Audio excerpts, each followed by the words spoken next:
All right, this is lecture number 11, The Revolution, Part 1.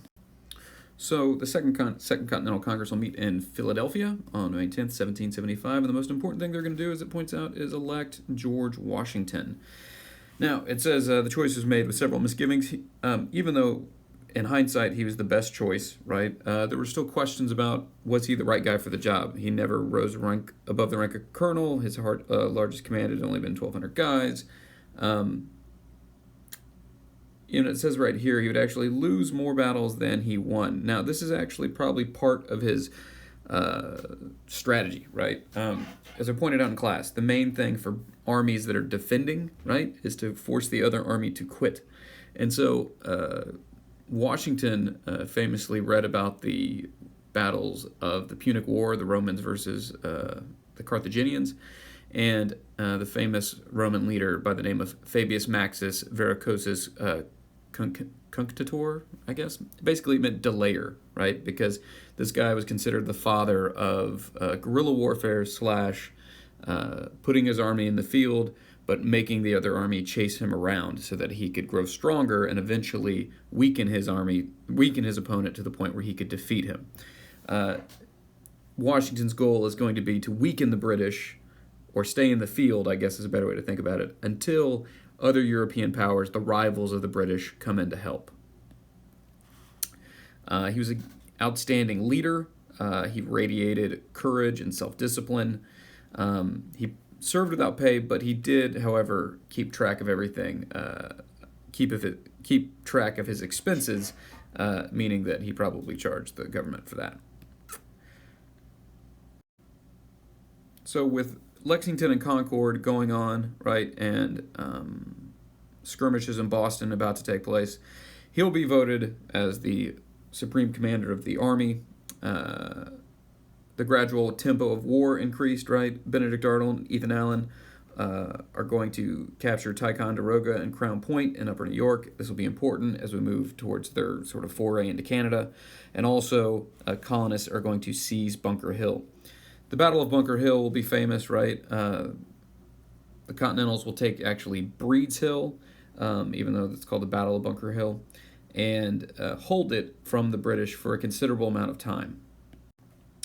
They're going to basically be just out of range of the cannonballs from the British ships, and so as the British attempt to take the hill, the cannonballs will be out of range, hit the hill, sometimes roll down, hitting their own guys.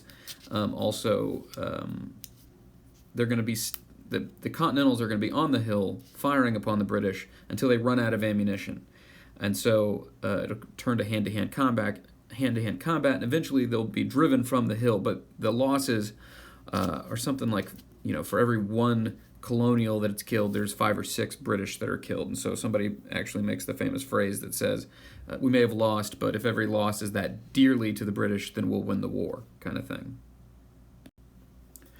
1775, Congress is going to adopt the Olive Branch Petition. It's another attempt to bring back the colonies into the fold with the British.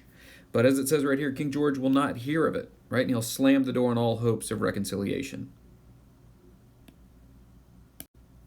So Benedict Arnold and General Montgomery are going to set forth from Ticonderoga and Cambridge, I believe, right here. And they're going to head for Quebec. They'll meet up outside of Quebec, but then they're going to be thrashed by the loyalists, basically, in Quebec. Realize that even though they were French, they were still subjects of the British and were not interested in rebelling. The hope is that they would, the Indians and the French and the guys that would be against the British would aid in the battle, and that did not happen. Loyalty to the empire was still deeply ingrained in these people. Yet again, they saw themselves as British. Colonial unity was weak, right? Even in the letter we read the other day in class, or you /read for homework, he signs it, in the year of our Lord and King James III, right? That's the day after Lexington and Concord. So the revolutionary victory was still in doubt. It was not a certainty. People were not 100% behind the revolution. In 1776, British author Thomas Paine is going to write Common Sense. As it says, it's one of the most influential pamphlets like a small book, that it's going to be written. Okay, it's going to be basically a treatise on the nature of government. Why should Britain control the colonies, right? And it argued that, it says, lawful states were those that derive their just powers from the consent of the governed, right? We're going to talk about the ideas of social contract theory, and that's exactly what that is. Also, it's going to say, why should an island control a continent, right? That's another good example. As for the king, he was nothing but a royal brute of Great Britain. He's going to write another book entitled The American Crisis.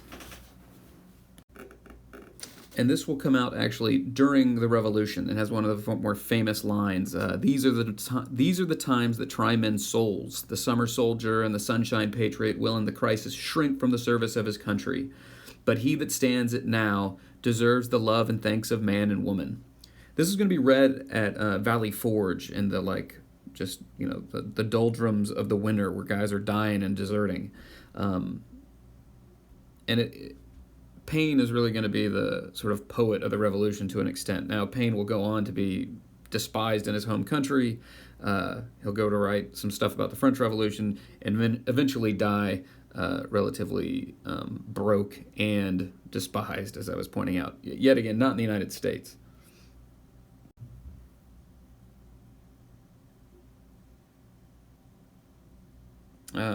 More on common sense here. Why tiny islands should control the continent? Only with independence could colonies hope to gain foreign assistance. Right, that was another big part of the Revolution and of common sense.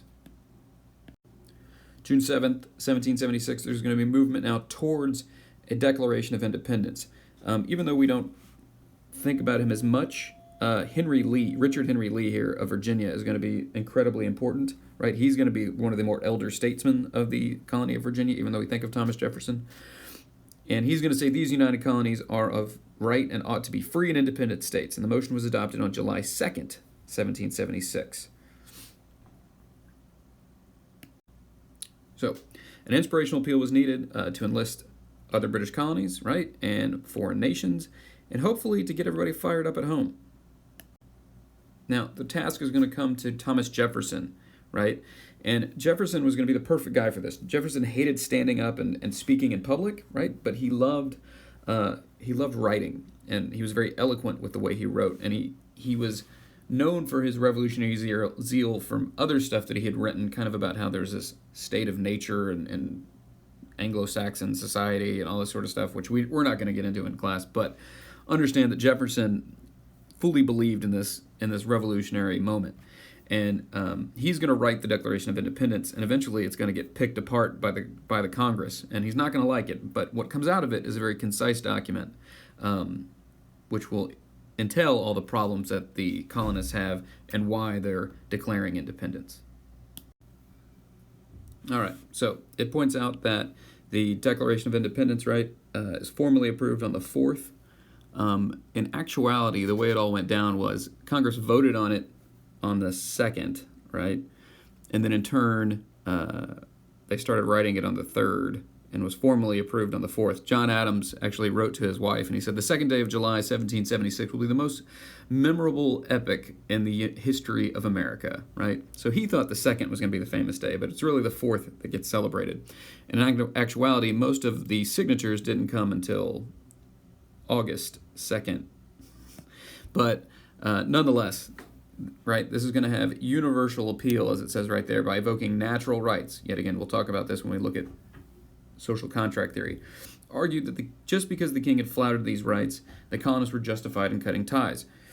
It's going to have a universal impact. Everybody's going to read it and be excited about it, right? And you might ask yourself, did Jefferson mean all men were created equal? More than likely he did, but as you're going to learn about Thomas Jefferson, he is a complex and oftentimes contradicting man who has certain beliefs that do not always fit or sit equally next to other beliefs in his mind.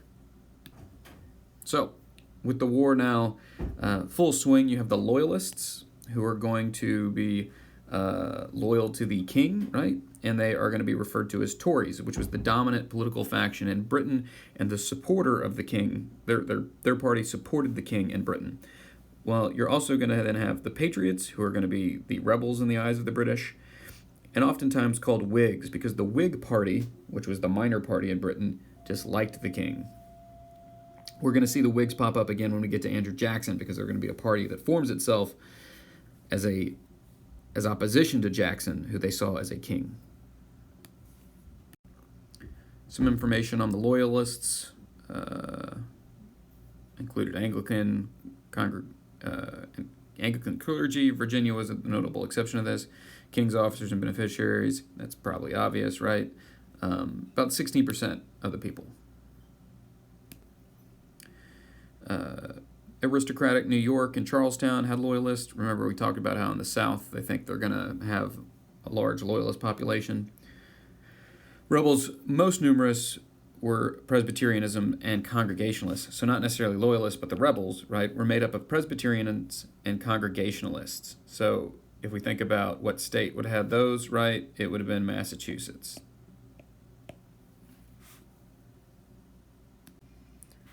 So following the Declaration of Independence, being a loyalist, was a sort of hazardous affair, right? They often faced tarring and feathering and harsher treatments as the revolution went on. Even some of them, unfortunately, were hung, as it points out here. But to point out, there was no wholesale reign of terror like we'll see in the French Revolution. So 80,000 loyalists were driven out or fled, right? Some 50,000 loyalists did aid the British, but they didn't use them effectively. Following the success in Boston and the Declaration of Independence, the British are going to turn towards New York. Really kind of the second major stronghold. Riots broke out after the Declaration of Independence. The Americans are going to be defeated at the Battle of Long Island, and Washington is going to basically escape to Manhattan. He's then going to be pressured there by the British and escape into New Jersey. The British then will turn and take Manhattan, and when they do that, they take Fort Washington, and they'll have 3,000 prisoners. And at this moment, they'll begin this sort of protocol of setting up prisoner ships. And they're going to have 3,000 people out on these prisoner ships who are going to be neglected, and most of them are going to die due to disease.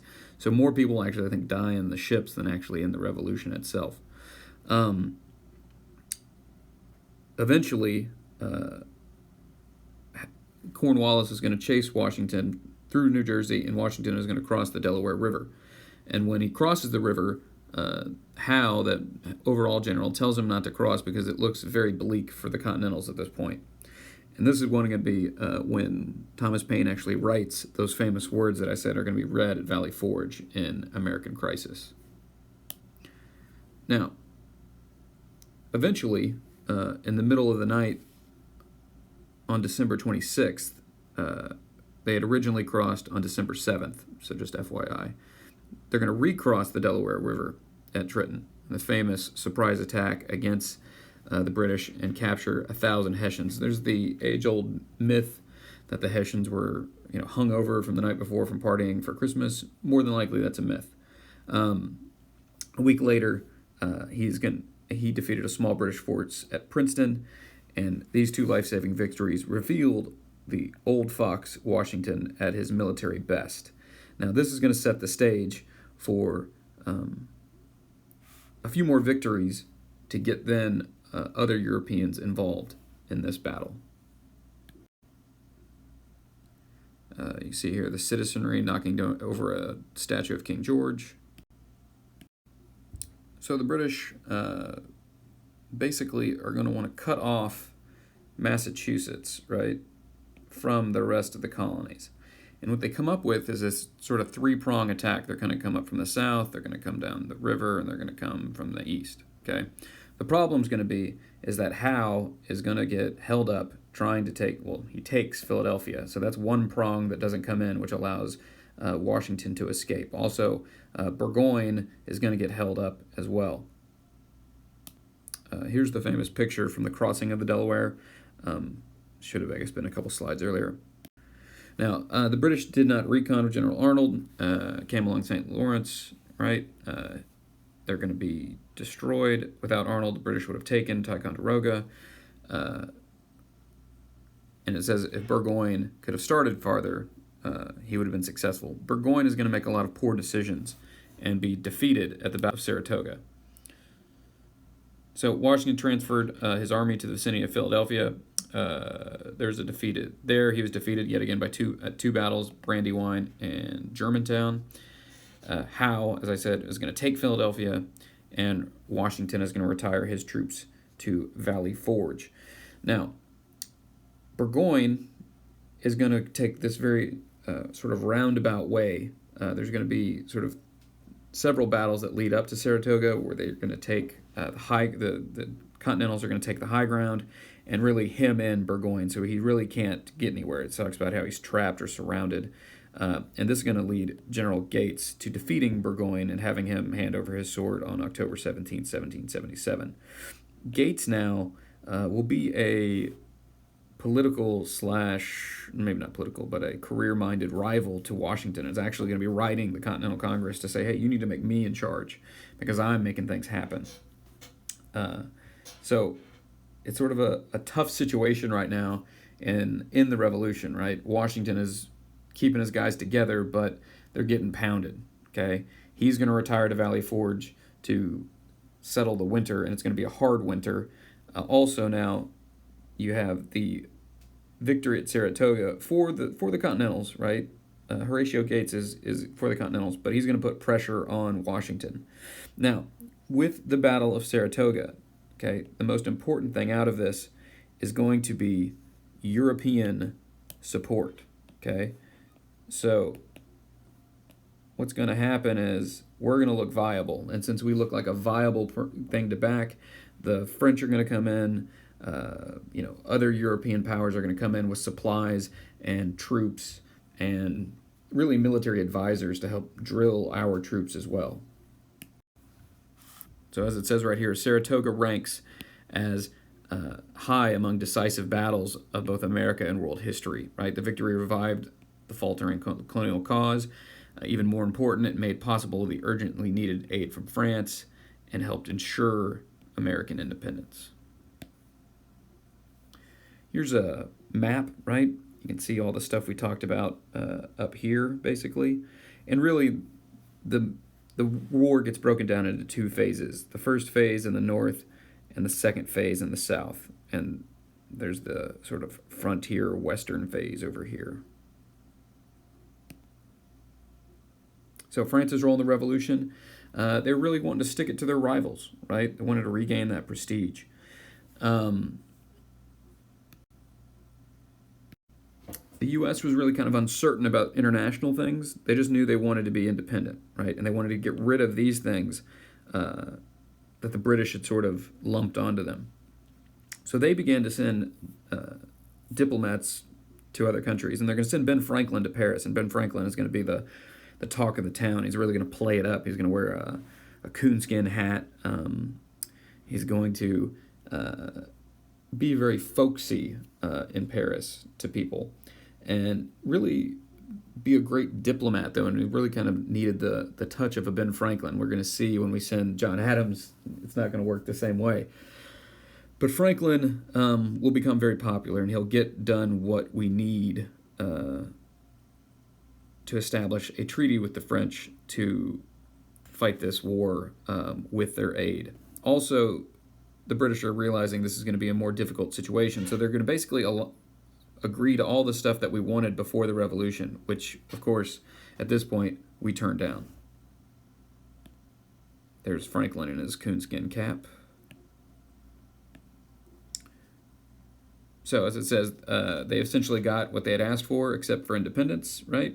So we turned it down. The French are for a treaty of alliance on February 6, 1778, and we conclude our first treaty with the French, and they recognize us as a country. And it says right here, both bound themselves to secure America's freedom. Now, the big issue is going to be after the war. How do we deal with Britain? What do we owe France? Okay, these are going to be questions that are going to lead on for another, 30 years.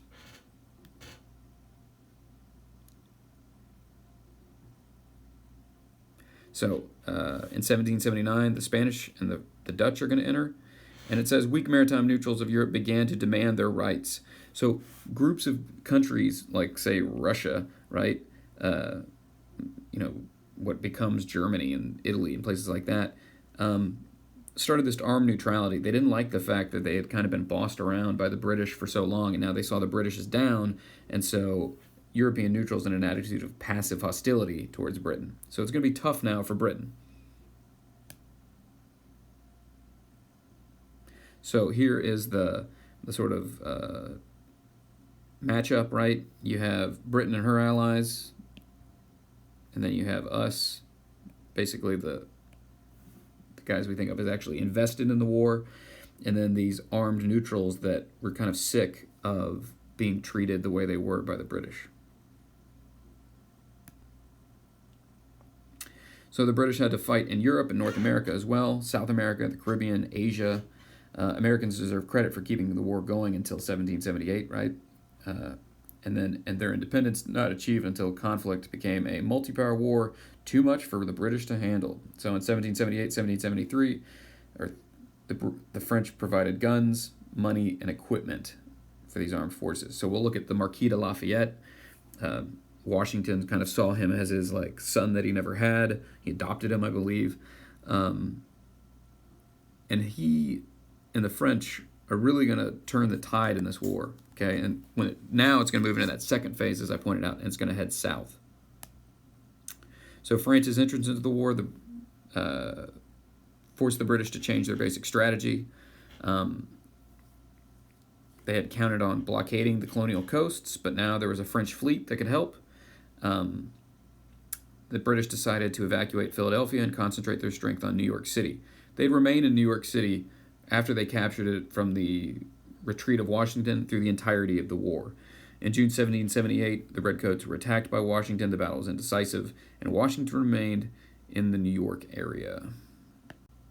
1780, French commander 6,000 troops under the command of Rochambeau arrived in Newport, Rhode Island.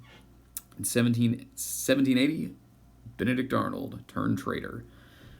And then their hope was now, by heading to the south, that they would be filled with loyalists, right? Because those groups had better off sort of system, right, with the mercantilism. They didn't take in as many manufactured goods. They exported a lot of their stuff. And then also, right, a lot of those, not all of those colonies, but Georgia and some of those colonies were younger, and so they might have fresher ties with England than, say, Boston and Massachusetts and all that sort of stuff. All right, this is the end of this lecture, and we will finish up the revolution in part 2.